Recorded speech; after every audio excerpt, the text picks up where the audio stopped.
Kenisha Ravi Mohan அப்பா அதுதான் முடிஞ்சு போச்சு. அப்போ அந்த விவகாரம் ஏன் அதை அவர் ரவிமோகன் பாவம் அவர் பாட்டுன்னு ஒரு வீடியோ வெளியிட்டு என்னை விட்டுருங்க, நான் நடிக்கவே வரலைங்க, நான் வேணாங்க அப்படின்னு அவர் ஒரு பக்கம் கதறலோட ஒரு வீடியோ போட்டார். கெனிஷா நான் நாட்டை விட்டு போகிறேன், நான் மாநிலத்தை விட்டு போகிறேன், நான் ஸ்டேட்டை விட்டு போகிறேன் ரேஞ்சில் அவங்க ஒரு இது போட்டு போஸ்ட்டை போட்டு கிளம்பிட்டாங்க. இதுக்கிடையில் என்ன பஞ்சாயத்து அப்படின்னா, ஏங்க பெரிய பஞ்சாயத்தாக ஓடிக்கிட்டு இருக்கு. ஒரு யூடியூப் சேனலில் மெர்லின் அப்படின்னு துபாயை சேர்ந்த மெர்லின் அப்படின்றவங்க அந்த கொடுத்துருக்கிற இன்டர்வியூவை பார்த்தோன்னே இந்த கெனிஷா யார் அப்படின்ட்டு நீங்கள் பார்த்தீங்கன்னா, ஜெகன்மோகினி படம் பார்த்துருக்கீங்களா? எத்தனை பேர் பார்த்துருப்பீங்கன்னு தெரியல. குறிப்பாக 2K கிட்ஸ் ஜென்சி கிட்ஸ்லாம் பார்த்துருக்க மாட்டீங்க. பெரிய ஹிட் இப்போ கூட பார்த்தீங்கன்னா இருக்குது. அந்த மீம்ஸ்லாம் கூட ஜெகன்மோகினி படத்தினுடைய ஸ்டில்ஸை மீம்ஸ்லாம் எடுத்து யூஸ் பண்ணுறாங்க. இன்றைக்கி ஏஐ கிராஃபிக்ஸு பயங்கரமான தொழில்நுட்பம்லாம் இருக்குல்ல. அப்போ எதுவுமே கிடையாது, வெறும் ட்ரிக் கேமரா, வெட்லாச்சாரியார் அப்புறம் மிஞ்சறதுக்கு ஆளே கிடையாது. எந்த வசதியும் இல்லாமல் வெறும் கேமரா வச்சு மேஜிக் ஷாட்டுன்னுவாங்க. அது மாதிரி எடுத்து கலக்கின ஒரு நபர். அந்த படங்கள்லாம் வரலாறு காணாத அளவுக்கு பெரும் ஓட்டம் ஓடின படங்கள்.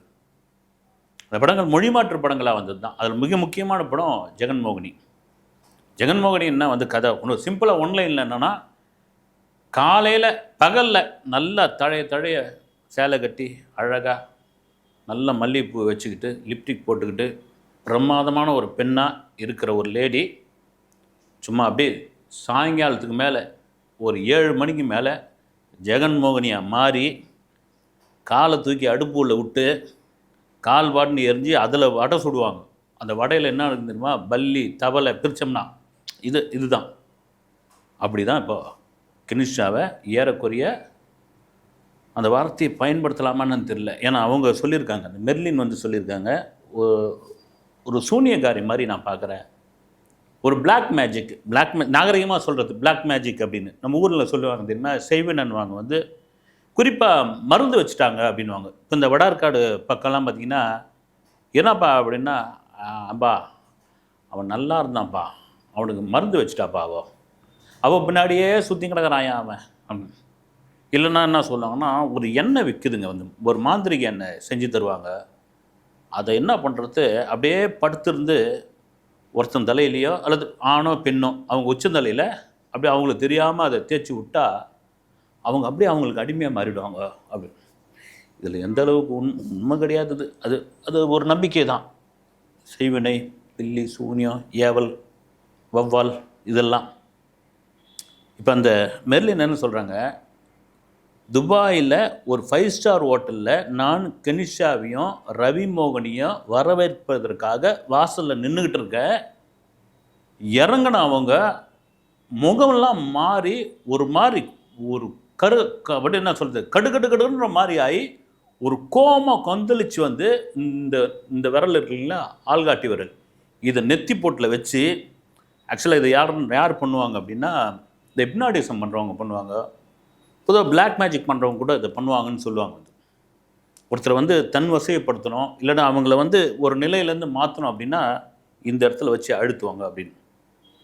எனக்கு அது கூட முழுசாக தெரியல. அப்படி படிச்சிருக்கிறேன் நான். அப்படி அந்த நெத்தியில் வச்சு ஒரு அழுத்தி அப்படியே கொண்டு போய் ஒரு செவுத்தில் இது பண்ணி சாய்ச்சி, அந்த வலி இன்னும் இருக்குது. உலகத்தில் உள்ள அத்தனை கெட்ட வார்த்தையும் பேசிட்டு கடைசியில் ஒரு வார்த்தை சொன்னாங்க. அந்த வார்த்தை என்னென்னா, 17 வருஷம் உன் வீட்டுக்காரன் கூட இருந்த, அவன் மூஞ்சி பிடிக்காமல் உன் பிள்ளைங்களை விட்டு கிளம்பி போயிட்டான், உன் குழந்தைங்களை எதுவுமே ஏதாவது அனாத ஆசிரமத்தில் சேர்க்க வேண்டியதானேன்னு சொல்லிவிட்டு அதன் பிறகு கெட்ட வார்த்தைகளை பேசணுன்னு டக்குன்னு ரவிமோகன் உள்ளே வந்தார். என்ன மிரட்டி பார்க்குறியா, என்னென்னா மிரட்டி பார்க்குறியா, என் செல்வாக்கு என்ன தெரியுமா, என் செல்வாக்கு என்ன தெரியுமா, நான் யார் தெரியுமா அப்படின்னு அந்த அழுத்திட்டு சண்டை நடந்தோடனே அங்கே இருக்கிற அந்த ஹோட்டலில் இருக்கிற செக்யூரிட்டிங்க இருக்காங்கல்ல, இது எங்கே நடந்தால் துபாயில். இங்கே துபாயில் சட்டத்திட்டங்கள் தெரிஞ்சவங்களுக்கு தெரியும். சும்மா லேசுப்பட்ட சட்டத்திட்டங்கள்லாம் கிடையாது. அங்கே இங்கே திருட்டு அங்கே நடக்காது. பெருவாக அரபு நாட்டில் கிடையாது. திருட்டு கிடையாது, பாலியல் குற்றங்கள் அவ்வளோதான். பொதுவாக எந்த விதமான குற்றம் நடக்காதுங்க. அங்கே கடுமையான தண்டனை, நிரூபணம் ஆகிவிட்டால் கடுமையான தண்டனை. செக்யூரிட்டிங்க பிடிச்சி அவங்கள தள்ளுறாங்க, விலைக்கு விடுறாங்க, வார்ன் பண்ணுறாங்க. என்ன இது வந்து ஒரு பெரிய ஹோட்டல் முன்னாடி அநாகரிகமாக ஒரு பெண்ணை வந்து தாக்குறீங்க நீங்கள் அப்படின்னு. அந்த பெண் மெர்லின் வந்து எனக்கு இன்னும் அந்த வலி இருக்குது, என்னால் தாங்கவே முடியல, நான் வந்து ஒரு சாதாரண மிடில் கிளாஸ் பெண், நான் வந்து எனக்கெல்லாம் ரொம்ப புதுசாக இருக்குது, நான் என்ன பண்ணுவேன் நான் அப்படின்னு. அதுலேயும் வந்து என்னுடைய 2 குழந்தைகளையும் அனாத ஆசிரமத்தில் சேர்க்க வேண்டியது தானே அப்படின்னு அந்த கெனிஷ்கா சொல்கிறதுக்கு என்ன அவங்களுக்கு உரிமை இருக்குது, நான் பெற்ற குழந்தைங்க வந்து அப்படின்னு ஒரு தாயாக வெடித்து அழ ஆரம்பிக்கிறாங்க. இதுக்கு ஏன் ரவிமோகனையே வந்து சப்போர்ட்டுக்கு வரணும்? பாவங்க ரவிமோகன் இந்த அளவுக்கு மற்ற ஒரு பெண்ணையே வந்து இங்கே வச்சு அழுத்தி அதை அவங்க நிலைக்குலைய வைக்கிறாங்க அப்படின்னா, ரவிமோகன் அதாவது ஜெயம் ரவி ரவிமோகன் அதெல்லாம் மாட்டிக்கிட்டு முடிச்சுட்டு மாட்டிக்கிட்டாரு. அதுதான் சொல்லணும். இதெல்லாம் இது பார்க்கும்போது தெரியுது நமக்கு. சரி, என்னங்க நடந்தது? இப்படி வந்து ஒரு ஹாஃப்வேலேருந்து ஒரு கதையை சொல்கிறீங்களே அப்படின்னா, கதை கிடையாது, அது உண்மைதான். மெர்லின் வந்து நாகர்கோயிலை சேர்ந்தவர்கள், துபாயில் இருக்காங்க. அவங்க வந்து ஒரு ஈவெண்ட் மேனேஜ்மெண்ட் ஒன்று நடத்துகிறாங்க. அந்த ஈவெண்ட் மேனேஜ்மெண்ட்டில் சின்ன சின்னதாக நடத்திக்கிட்டு இருக்காங்க. துபாயில் நீங்கள் போனீங்கன்னா நிறைய பேர், நான் போயிருக்கேன், டக்குன்னு ஒரு விசிட்டிங் கார்டு கொடுப்பாங்க. அது ஏதாவது ஈவெண்ட் மேனேஜ்மெண்ட் இதுக்குன்னா நீங்கள் எங்களை காண்டாக்ட் பண்ணலாங்க, இங்கே ஏதாவது நடத்துறதுக்கு யாராவது ஆர்டிஸ்ட்டை வர வைக்க முடியுமா? ஏன்னா அங்கே அவ்வளோ தமிழர்கள், மலையாளிகள் நிறைய பேர் வந்து இந்த ஈவெண்ட் மேனேஜ்மெண்ட் நடத்துறதுக்குன்னு இவ்வளோ பேர் இருக்காங்க. பிஆர்ஓன்னு வாங்கலீங்களா, அது மாதிரி வந்து அதில் கொஞ்சம் காசும் அதிகம் நல்லா பார்க்கலாம் பொழுது. அது கொஞ்சம் கஷ்டமான வேலை தான், அது காசும் பார்க்கலாம் பொழுது. அங்கே ஒரு இப்போ நிறைய 2-3 ப்ரொடியூசர்லாம் கூட வந்துட்டாங்க. வந்து ஏற்கனவே கண்ணன் ரவின்னு ஒரு ப்ரொடியூசர் இருக்கார். அதை தாண்டி நிறைய ப்ரொடியூசர்லாம் வந்துட்டோன்னே கதை சொல்கிறதுக்காக துபாய்க்கு சர்வசாதாரணமாக போயிட்டுருக்காங்க. வந்து இப்போது எப்படியாவது கதை சொல்லி ஆகணும், துபாய் ப்ரொடியூசரை எப்படியாவது கொண்டு வந்தாகணும் அப்படின்னு. சரி, அந்த டாப்பிக்குள்ளே போக வேணாம். மெர்லின் வந்து ஒரு ஈவெண்ட் மேனேஜ்மெண்ட் நடத்துகிறாங்க. ஈவெண்ட் மேனேஜ்மெண்ட் நடத்துகிறவங்களுக்கு கடந்த 2025 வருஷம் செப்டம்பர் நினைக்கிறேன் வந்து அவங்க ஒரு புதுமையாக ஏதாவது ஒரு நிகழ்ச்சி பண்ணலாம். எப்போவுமே பார்த்தீங்கன்னா ஆடியன்ஸ் ஏதாவது ஒன்று கவர் பண்ணால் அதுக்கேற்ற மாதிரி செலவும். ஏன்னா ஒரு பெரிய செலிபிரிட்டியை கூப்பிட்றோன்னா அவங்க கேட்குற ரெம்யூனரேஷன் இருக்குது இல்லைங்களா, அதை வந்து எடுக்க முடியுமா, ஸ்பான்சர் மூலிமா எடுக்க முடியுமா, என்னதான் டிக்கெட் போட்டு விற்றா கூட எடுக்க முடியுமான்னு ஒரு விஷயம் இருக்குது. அப்படின்போது அப்போ கெனிஷ்கா பிரச்சனை ஓடிக்கிட்டு இருந்தா, அப்போ இன்னும் அது அணையாமல் இதுவாக இருக்குது. அப்போ கொஞ்சம் வெளியே மேலே வருது. ஒரு நல்ல ஐடியா இது மெர்லினுக்கு வந்து கெனிஷ்கா வச்சு ஒரு ப்ரோக்ராம் பண்ணா என்னென்னு. ஏன்னா அவங்க முதல்ல பண்ணுற வெளிநாட்டில் பண்ணுற ஒரு ப்ரோக்ராம் அதுதான். அவங்க ஒரு பாடகி, அப்புறமா வந்து ஹீலிங் தெரப்பி, ஹீலிங் இப்போ கூட அந்த ஹீலிங் தான் பண்ணியிருக்காங்க, ஹீலிங் தெரப்பி.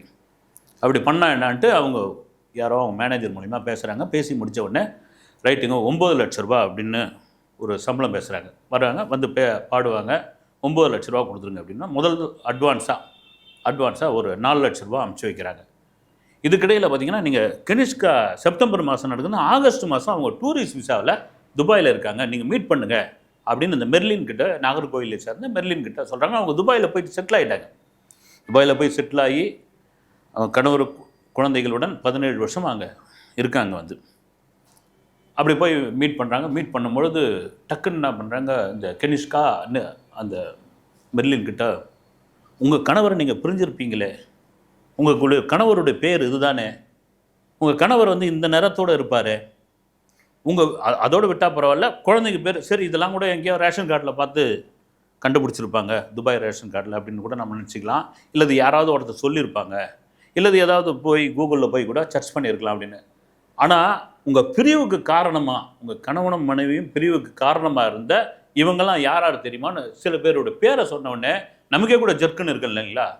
அட என்னையா அது அப்படின்ட்டு, என்னையா அது இப்படிலாம் சொல்கிறாங்களே அப்படின்னு அப்படி ஷாக் ஆகியிருக்காங்க.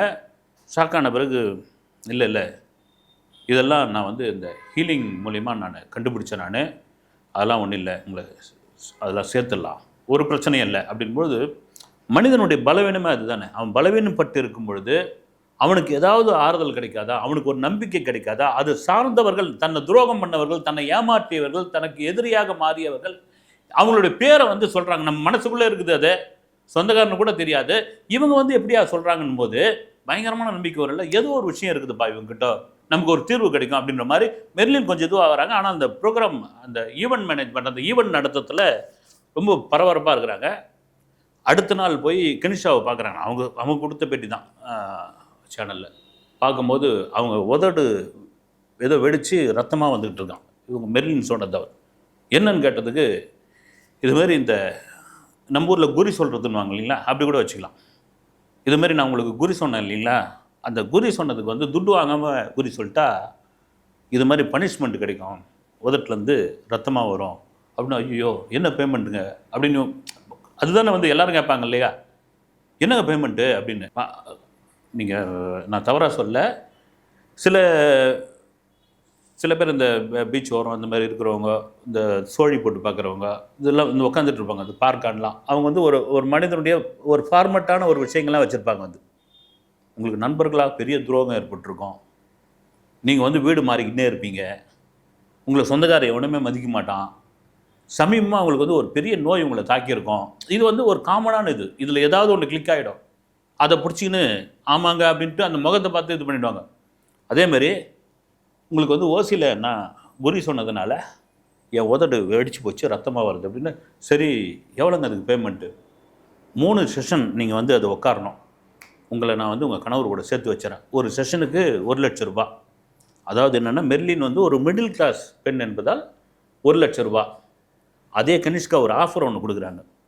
துபாயில் படா படா ஆளுங்களாம் இருக்காங்க இல்லைங்களா, பெரிய பெரிய ஆட்கள், அவங்களுக்கும் இது மாதிரியான பிரச்சனைகள் ஏதாவது இருந்தால் நீங்கள் கூட்டின்னு வாங்க, ஒரு செஷனுக்கு 15 லட்சம் ரூபா.